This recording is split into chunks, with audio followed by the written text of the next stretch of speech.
أعوذ بالله من الشيطان الرجيم بسم الله الرحمن الرحيم أم تريدون أن تسألوا رسولكم كما سئل موسى من قبل ومن يتبدل الكفر بالإيمان فقد ضل سواء السبيل صدق اللہ مولانا العظیم۔ اللہ تعالیٰ ارشاد فرماتے ہیں، کیا تم اپنے نبی سے اسی طرح کے مطالبے کرنا چاہتے ہو جس طرح کے مطالبے اس سے پہلے موسیٰ علیہ السلام سے کیے جا چکے؟ اور جو شخص ایمان کو کفر سے بدل دے، یقینی طور پر ایسا شخص صحیح راستے سے بھٹک گیا۔ یہ آیت اس کے شان نزول یا اس کے سبب نزول کے سلسلے میں مختلف باتیں بتلائی گئی ہیں۔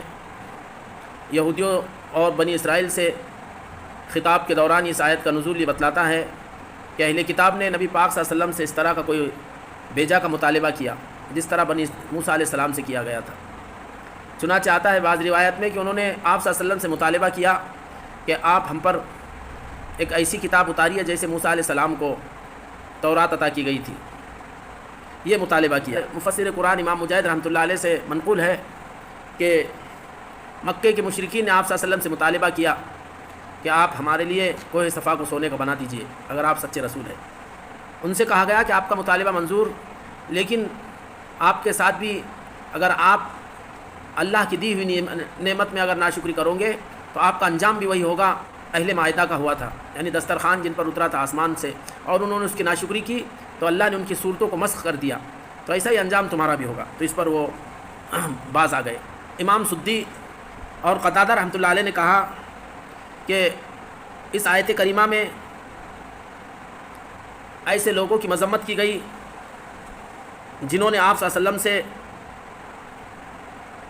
سرکشی، اناد، تکبر اور انانیت کی بنیاد پر جو کچھ مطالبے کیے، اور مقصد نعوذ باللہ آپ صلی اللہ علیہ وسلم کی تکذیب تھی، اور اسی طرح آپ صلی اللہ علیہ وسلم کو پریشان کرنا مقصود تھا۔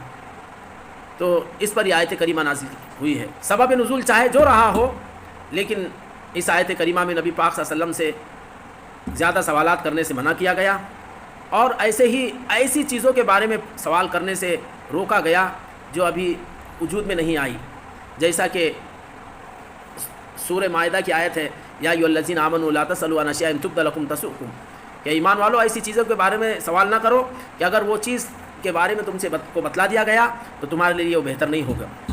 یاد رہے کہ نبی کا جو زمانہ ہوتا ہے بارش کے زمانے کی طرح ہوتا ہے، کہ جیسے بارش کے زمانے میں جب پانی پڑتا ہے تو زمین میں جو بھی دانہ ہوتا ہے اگ آتا ہے۔ ہم نے دیکھا ہے کہ ایسے میدان جس میں گرد غبار اڑ رہا ہوتا ہے مدتوں سے، جیسے پانی پڑتا ہے وہ لہلہانے لگتا ہے۔ ایسے نبی کا زمانہ ہوتا ہے کہ اس زمانے میں جو بھی سوال نبی پاک صلی اللہ علیہ وسلم سے کر لیا جائے گا اس کا حکم اللہ کی طرف سے ضرور اتر جاتا ہے۔ اس لیے نبی پاک صلی اللہ علیہ وسلم نے ایک حدیث میں فرمایا کہ اعظم المسلمین جرما من سأل عن شيء لم يحرم فحرم من عدل مسألته، مسلمانوں میں بڑے جرم والا وہ مسلمان بھی ہے کہ وہ کسی ایسی چیز کے بارے میں سوال کرے کہ جس کے بارے میں اب تک کوئی حرمت آئی نہیں تھی، لیکن اس کے سوال کرنے کی وجہ سے وہ مسئلہ حرام ہو گیا، تو اس مسلمان کا جرم بھی کہاں کے بڑا ہوا ہے۔ نبی پاک صلی اللہ علیہ وسلم سے ایک صحابی نے سوال کیا کہ اللہ کے رسول کیا حج ہر سال فرض ہے؟ آپ صلی اللہ علیہ وسلم چپ رہے۔ اس نے دوسری مرتبہ اور تیسری مرتبہ سوال کیا، آپ صلی اللہ علیہ وسلم نے آخر میں کہا کہ لا، کہ نہیں، ہر سال فرض نہیں۔ پھر فرمایا کہ اگر نام کہہ دیتا تو تم پر ضرور حج واجب ہو جاتا، اور تم اس کی طاقت نہیں رکھتے کہ ہر سال حج کر سکو۔ پھر آپ صلی اللہ علیہ وسلم نے فرمایا کہ ذرونی ما ترکتکم فإنما هلك من كان قبلكم بكثرة سؤالهم واختلاف على أنبيائهم فإذا أمرتكم بأمر فأتوا منه ما استطعتم وإذا نهيتكم عن شيء فاجتنبوه۔ یہ مشہور حدیث ہے کہ مجھے چھوڑے رکھو، مجھ سے سوال نہ کرو، جب تک میں تم کو چھوڑے رکھوں تم بھی مجھے چھوڑے رکھو، بیجا کے سوالات نہ کرو۔ اور پھر فرمایا کہ تم سے پہلے کی جو قومیں ہلاک ہوئی ہے وہ اپنے انبیاء علیہ السلام سے کثرت سوال اور ان کی مخالفت کرنے کی وجہ سے ہلاک ہوئی ہے۔ پھر فرمایا کہ میں جب تم کو کسی چیز کا حکم دوں، کسی کام کے کرنے کا حکم دوں، تو تم اس کام کو انجام دو جتنا تمہارے بس میں ہے، اور جب کسی کام سے منع کر دوں تو اس سے رک جاؤ. اس لیے کثرت سوال سے بہرحال ان آیتوں میں منع کیا گیا. کہ صحابہ کرام رضوان اللہ علیہ مجمعین سوال کرنے سے بہت زیادہ گریز کیا کرتے تھے.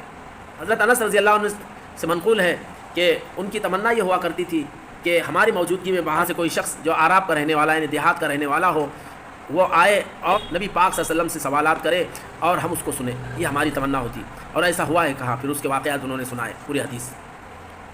دوسرے صحابہ کرام کتنا سوال سے بچتے تھے اس کا اندازہ حضرت برا ابن عازب رضی اللہ عنہ کے حدیث سے ہوتا ہے. وہ کہتے ہیں کہ ان کان لا یاتی علی السنۃ اريد ان اسال رسول اللہ صلی اللہ علیہ وسلم عن شیء فاتحیب منه کہ میں ایک چیز کے سلسلے میں چاہتا تھا کہ آپ سے سوال کروں اور پورا سال گزر جاتا لیکن میں سوال نہیں کرتا. وجہ صرف یہ ہے کہ میں اللہ کے نبی سے کا ڈر اور آپ کی ہیبت مجھ پر طاری رہتی. تو یہ صحابہ کرام کا معاملہ تھا. حضرت عبداللہ ابن عباس رضی اللہ عنہما نے صحابہ کرام کی تعریف کرتے ہوئے اس طرح فرمایا کہ میں نے محمد صلی اللہ علیہ وسلم کے صحابہ سے بہتر لوگ کوئی نہیں دیکھا کہ انہوں نے آپ صلی اللہ علیہ وسلم سے صرف 12 مسائل کے سلسلے میں سوال کیا اور اللہ نے اس کے بارے میں قرآن پاک میں جواب دیا. اور پھر وہ آیتیں گنائی جیسے یسألونک عن الخمر والمیسر اور یسألونک عن الشہر الحرام یسألونک عن الیتامی. یہ جو اس طرح کے سوالات قرآن پاک میں آئے ہیں کثرت سوال کو پسند نہیں کیا گیا. ہاں اگر ضرورت کے تحت سوال ہے تو اللہ کے نبی پاک صلی اللہ علیہ وسلم نے اس کو پسند فرمایا ہے. یہ تمام باتیں ایسے سوالات کے سلسلے میں ہیں جو بیجا کے ہو اور جو غیر ضروری ہو. اور عام طور پر ایسے لوگ جو صرف سوالات کرتے ہیں وہ عمل سے عام طور پہ خالی ہوتے ہیں. ان کا مقصد عمل نہیں ہوتا ہے بلکہ سوالات کر کے مسئول یعنی جس سے سوال کیا جا رہا ہے اس کو زج کرنا مقصد ہوتا ہے اور اپنی قابلیت جھاڑنا مقصد ہوتا ہے. اور معاشرے میں دیکھا گیا ایسے لوگ جو صرف سوالات کرتے ہیں وہ عمل سے خالی ہوتے ہیں. اور معاشرے میں دیکھا گیا کہ عام طور پر ایسے لوگ جو صرف سوالات کرتے ہیں وہ عمل سے کورے ہوتے ہیں. صرف وہ سوالات کرتے ہیں اور عمل مقصود نہیں ہوتا. تو ایسے لوگوں کی یہ مذمت یوں ہمیشہ سے مذمت کی گئی ہے. لیکن جہاں کوئی مسئلہ درپیش ہو کہیں کوئی نیا مسئلہ پیش آ جائے تو پھر ایسے موقع پر اس کی تحقیق کرنا اور اس کے بارے میں سوال کرنے کا قرآن و حدیث میں حکم ہے. اللہ قرآن پاک میں اللہ فرماتا ہے فاسألوا اہل الذکر ان کنتم لا تعلمون کہ اگر تم کسی چیز کے سلسلے میں اگر تمہیں علم نہیں ہے تو اس کے بارے میں سوال کرو. تو ایسا مسئلہ جس کے بارے میں علم نہیں ہے سوال کرنے کو پسند کیا گیا بلکہ اس کا حکم دیا گیا.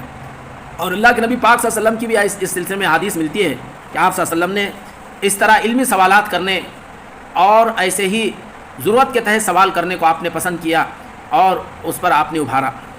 چنانچہ آتا ہے مسلم شریف کی روایت ہے حضرت ابو ایوب رضی اللہ عنہ کی حدیث ہے کہ ایک شخص نے ایک اعرابی نے رسول صلی اللہ علیہ وسلم سے دوران سفر آپ سے سوال کیا. یوں آتا ہے کہ اخذ بختام ناقتی او بزمامها ثم قال یا رسول اللہ او یا محمد اخبرنی بما یقربنی من الجنت و بما یباعدنی من النار. اللہ کے نبی پاک صلی اللہ علیہ وسلم کی سواری کا نکیل یا لگام پکڑ کر سوال کیا اللہ کے رسول یا اے محمد صلی اللہ علیہ وسلم مجھے ذرا بتلائیے وہ کون سے اعمال ہے جو مجھے جنت سے قریب کر دے اور جہنم سے دور کر دے. تو جب اس شخص نے اس طرح کا سوال کیا فن نبی صلی اللہ علیہ وسلم نبی پاک صلی اللہ علیہ وسلم اس کے اس عمدہ سوال کرنے پر آپ صلی اللہ علیہ وسلم ٹھہر گئے.